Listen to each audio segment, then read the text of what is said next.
네, 이 팬데믹에 따른 퇴거 유예 조치가 연장이 됐습니다. CDC는 오늘 아침 오는 6월 말까지 조치를 연장한다라고 발표했습니다. 또 칼스테이트 대학 학생들은 팬데믹 기간 성적을 유지한 것으로 나타났는데, 하지만 이조차도 유색인종 학생들 사이에는 불균형이 있었습니다. 또 요즘 경제 재개방이 점차 이루어지면서 받고 싶지 않은 전화가 늘어나고 있습니다. 바로 로보콜인데 이를 막는 방법을 함께 알아보겠습니다. 박현경 기자.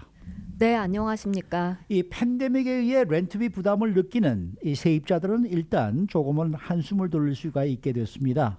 연방질병통제예방센터 CDC가 세입자 퇴거를 일시적으로 중단시킨 조치를 연장하기로 했다, 이런 소식인데요. 네, 오는 6월 말까지 연장한다고 CDC가 발표했습니다. 네.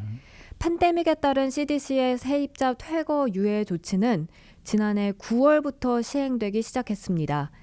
그렇게 원래는 3월 말, 그러니까 오늘이 29일이니까 이틀 뒤면 종료될 예정이었습니다. 네. 그런데 만료 예정 이틀을 앞두고 CDC가 3개월 더 연장시킨 겁니다.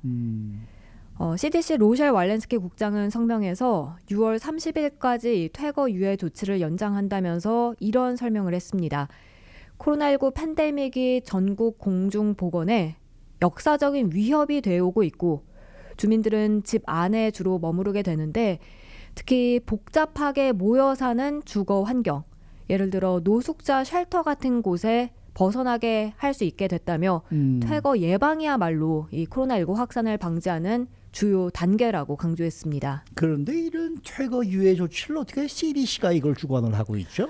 네, 사실 그 부분이 좀 특이한데요. 각 정부 기관이 그런 조치를 내릴 것 같은데 CDC가 발표하는 걸 이상하게 생각할 수도 있겠습니다. 근데 이게 앞서서도 잠깐 전해드렸습니다만, 렌트비를 내지 못해서 쫓겨나게 되는 세입자가 있다면 이곳저곳 돌아다니게 되면서 팬데믹 예방에 도움이 되지 않고 오히려 피해가 더 확산할 수 있다는 그런 우려 때문에 네. CDC가 이런 모라토리엄, 중단 조치를 내리게 되고요. 아하. 그렇게 트럼프 전 행정부 당시인 작년 9월 CDC는 연간 9만 9천 달러 이하 또는 부부 합산 19만 8천 달러 이하를 벌 것으로 예상되는 소득자들의 퇴거를 일시적으로 금지하는 이 퇴거 유예 조치를 내렸습니다.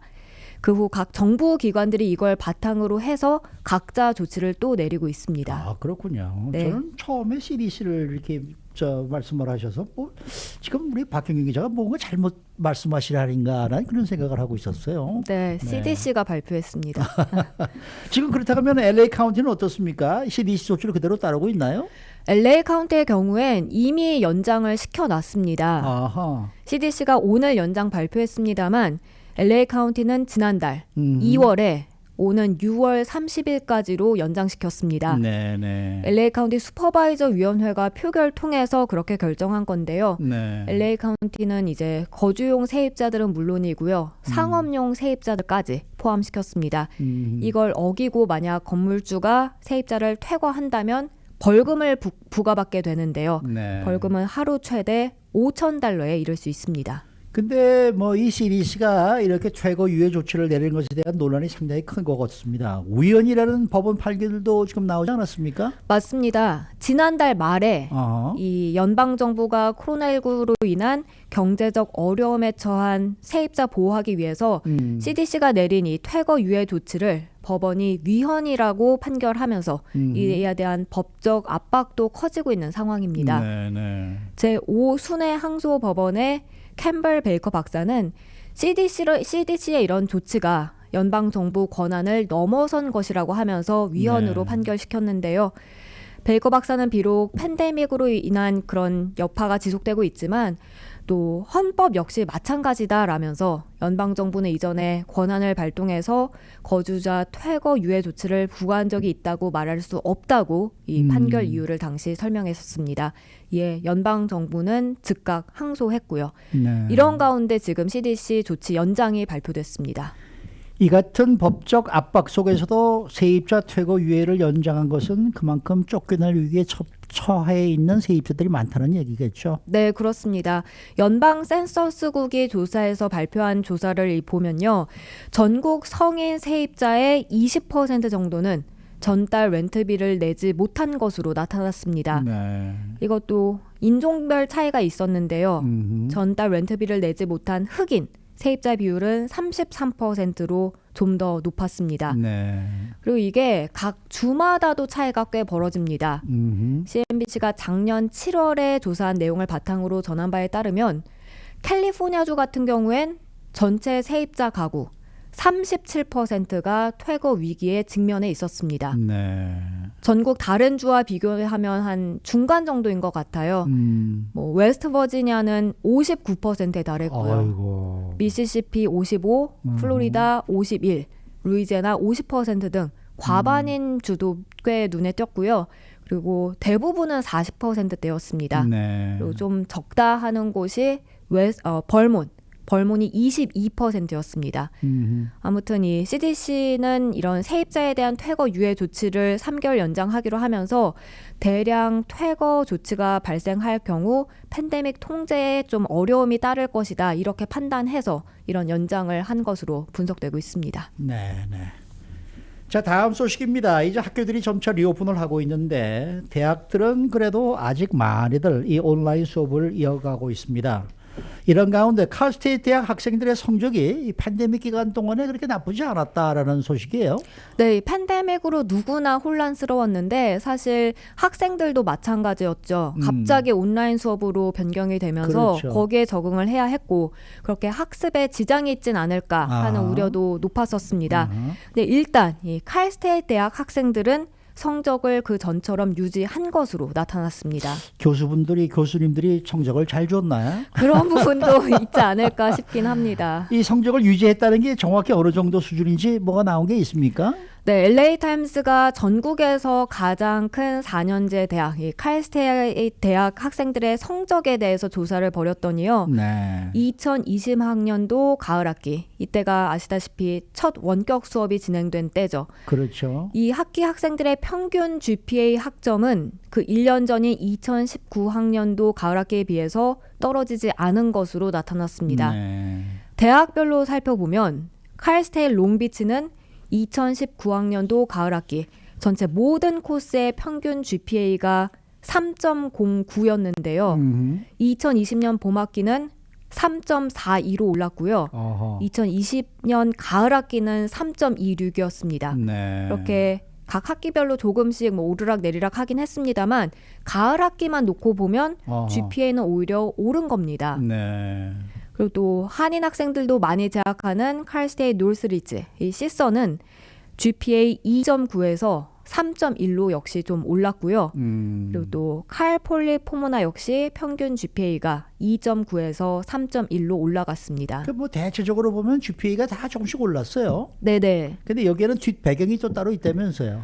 네, D와 F 학점을 받은 학생들이 좀 늘어났고요. 어허. 그리고 그 클래스를 위주로 하는, 그러니까 드롭하는 비율이 늘어났다. 비율도 늘었습니다. 칼스테이트 롱비치는 가을 학기에 보통 5,300건의 드롭하는 그 신청이 있다고 했는데요. 지난 학기엔 그게 7,500건으로 늘어났습니다. 네. 다만 이게 전체 등록에 있어서는 3% 수준에 불과한 것이어서 학생들이 학교로 되돌아오는 비율이나 아니면 뭐 앞으로 졸업률에 영향이 있을 것 같진 않다고 봤습니다. 네네. 시선도 함께 살펴보면 2019학년도 가을학기 클래스 위드롤 신청이 512건이었는데 작년 가을학기엔 650건으로 증가했습니다. 그리고 칼스테이트 도밍게스 힐스의 경우 학점 D와 F를 받은 학생은 3.4%에서 5%로 늘어났고요. 또 이 위드롤 받은 그걸 신청한 학생은 14%에서 16%로 더 많아졌습니다. 네. 그러니까 성적이 잘 안 나올 것 같으면 좀 이렇게 얼른 발을 빼는 학생들이 미리, 늘어나서 미리 그래서 포기하고. 네, 이 전체 평균 GPA 성적 자체는 내려가지 않고 오히려 올랐다는 분석이었습니다. 근데 이런 성적 차이에도 또 인종별로 좀 다르다면서요. 네, 이 팬데믹 후에 사실 코로나19 감염이나 아니면 그 백신 접종률에 있어서도 인종별 차이가 컸는데요. 안타깝게도 학생들 성적도 마찬가지였습니다. 라티노와 흑인 학생들, 그리고 저소득층 학생들. 근데 원래 좀 성적 차이가 있긴 했다고 해요. 근데 이제 팬데믹 후 원격 수업이 진행되고 나서 그 격차가 더 벌어진 건 아니고요. 그냥 그 차이가 이전과 같이 계속해서 남아 있었던 것으로 파악됐습니다. 네. 자, 마지막 소식입니다. 경제가 살아난다라는 반가운 소식 속에 휴대전화 이용자들은 불편함이 하나 더 늘어났다. 이건 어떤 내용이죠? 네, 최근 들어 로보콜 다시 엄청나게 받는 한인들 많이 계시지 않을까 싶습니다. 물론 로보콜 문제가 어제 오늘의 이야기는 아닙니다만 경제 셧다운 되고 나서 조금 줄어들긴 했었습니다. 네네. 근데 요즘 경제 재개방이 이루어지고 경제가 활성화되면서 이 로보콜 역시 다시 증가하고 있습니다. 지난달에 실제로 로보콜이 많이 증가를 했다는데 어느 정도였어요? 네, 유메일이란 기관의 로보콜 인덱스를 바탕으로 보면 지난달 전국적으로 로보콜은 46억 건에 달했습니다. 그게 또 한 달 전인 1월에 비해서 15.1%가 늘어난 수치입니다. 하루 평균 1억 5,900만 건 로보콜이 걸려온 거고요. 이걸 1초 단위로 깨보면 1,911건입니다. 그렇게 1월보다 27% 증가한 건데, 근데 요즘 이제 이런 로보콜이 너무 많아지다 보니까 그걸 블락시키는 기능도 점차 그렇죠. 강해지고 있습니다. 네네. 그래서 아이폰 같은 경우 보면 그 세팅에 들어가서 Silence Unknown Call이라고 맞아요, 그거를 맞아요. 켜놓으면 그런 로보콜로 분류되는 콜들은 그냥 바로 사일런스 모드로 가서 맞아요. 받지 않고 넘어가고 나중에 확인할 수 있게 그런 기능도 추가됐습니다. 글쎄 그거 하면서 어떠니 또 그것도 또 좀 불편한 점이 있더라고요. 어떤 게 예를 들어서 불편하신가요? 내가 잘 모르는 뭐 병원에서 전화가 왔다든지 이런 것들은 울리지가 않아요. 네. 그러니까 왜 그쪽에서는 왜 이렇게 전화를 안 받으십니까? 라고 이제 메시지가 또 오죠. 네네. 그러다가 보니까 이게 좀 그래서 이걸 다시 꺼야 되나 켜야 되나 아주 고민할 때가 또 많고 그렇습니다. 이렇게 보고 모르는 전화번호는 그냥 안 받고 그랬으면 좋겠는데. 네, 또 중요한 전화를 네. 미스하게 되니까요. 맞아요. 그런 게 또 있어요. 네네. 수고 많으셨습니다. 감사합니다. 박현경 기자였습니다.